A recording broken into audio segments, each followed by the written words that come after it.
Wings of Pegasus covering Journey and a solo that was filmed by Neil Schon on one of their big hits.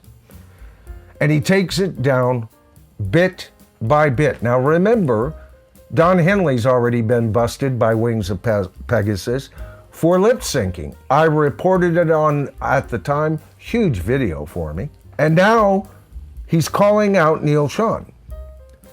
And at one point, it's a tap riff that he's doing. He's doing some hammering with these two fingers, and he's tapping up here to get a higher register. You know how he does that thing.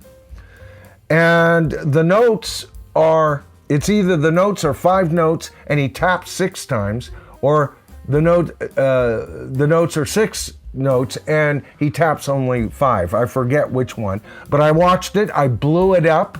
I'm a guitar player. I know what to look for, and he's absolutely correct. Neil Schon is playing guitar to backing tracks. That's what these residencies, especially at the Las Vegas Sphere, demand.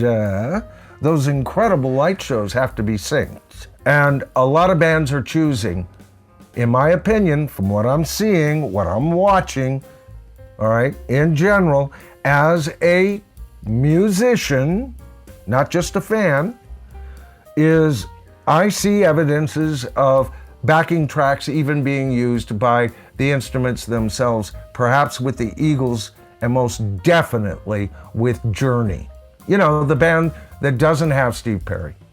Their lead singer always said, well, I'm gonna quit tomorrow. All right, well, you don't want me around, I'll just leave. Why don't you just leave? Hate whiners. But, you know, I don't cover Journey a whole lot here. I could spend as much time on Journey as I could and have of Motley Crue. Their recent history is about as embarrassing and drama-filled as anything that's been going on with Motley Crue. But I've never been a big Journey fan. I like some of their songs. And I liked their first couple of albums, and then they lost me. So I'm not precluded to cover them, and I don't try to make videos just to be dramatic and create drama. If I'm being dramatic about a band, it's because it really hits me in my heart. It's like, that's not good for rock and roll.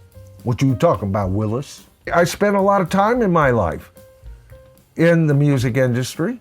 Never got big or anything like that, but I understand the workings of it, and I think this is bad because we've gone from the true 60 giants. We're talking the Titans. People out of the 70s were the Greek gods, but before the Greek gods came the Titans. You know, the Stones, the Who, the Beatles, you know, whoa, ta-dun, ta-dun, you know. And those bands worked their ass off, whether they were touring or not. And even Led Zeppelin, it got where they couldn't write. So Jimmy Page said, that's it. Robert and I are going to take some time. And John Paul Jones needs to go spend some time with his wife. The three of us will get musical ideas. And John Bonzo will be over there with his wife and working on different triplets and everything. It was like a family vacation to songwrite almost. Only Jimmy and Robert taking off individually and not spending time with family while they did this. Okay, that was bodacious. Okay, because they were touring way beyond and to bigger, more draining crowds than the Beatles had.